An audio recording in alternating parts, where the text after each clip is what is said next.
nak cari jodoh ni, dia kena pilih ikut akhlak. Kan? Bila dia dah betulkan diri dia, dah elokkan diri dia, dia akan melihat ni, menilai soalan dengan akhlak, bukan dengan kena pakai kopiah, jubah, kena ustaz. Tak. Bahkan ada sebahagian ustaz ni, maaf cakap walaupun saya ustaz, tapi ustaz pun kadang tu dia tak tanggungjawab.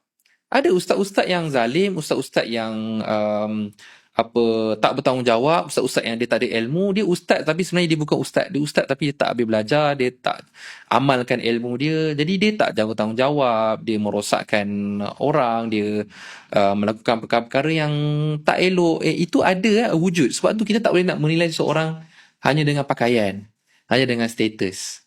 Nak cari jodoh ni kena hati-hati. Jangan asal, boleh mengaji sikit, hebatnya, kahwinlah dengan anak saya, kahwinlah dengan saya sebab pandai mengaji, suara sedap. Itu silap.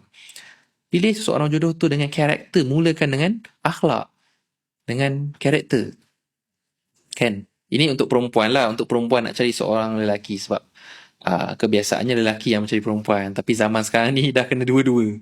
Perempuan pun nak kena cari juga kan. Sebab lelaki dah tak mencari kan. So, bila berlaku macam tu, cari dia adalah kena tengok dari sudut akhlak. Tengok dia dari sudut macam mana akhlak dia dengan mak dia. Biasanya nak kenal seseorang, tahu tak apa rahsia nak kenal seseorang? Apa rahsianya? Travel dengan dia. Tak adalah travel berdua.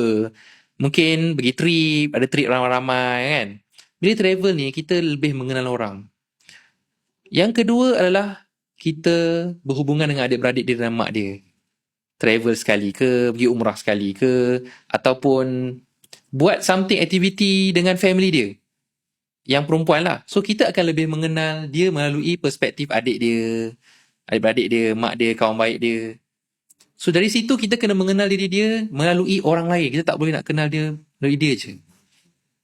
So, dari situ kita boleh jelas, ni akhlak dia baik. Sebab semua orang yang saya dengar, semua orang cakap, ni adalah baik.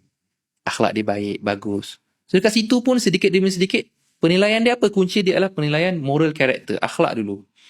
Sebab akhlak yang baik, yang lain-lain semua boleh adjust lah kata. Yang lain-lain kita boleh ajar.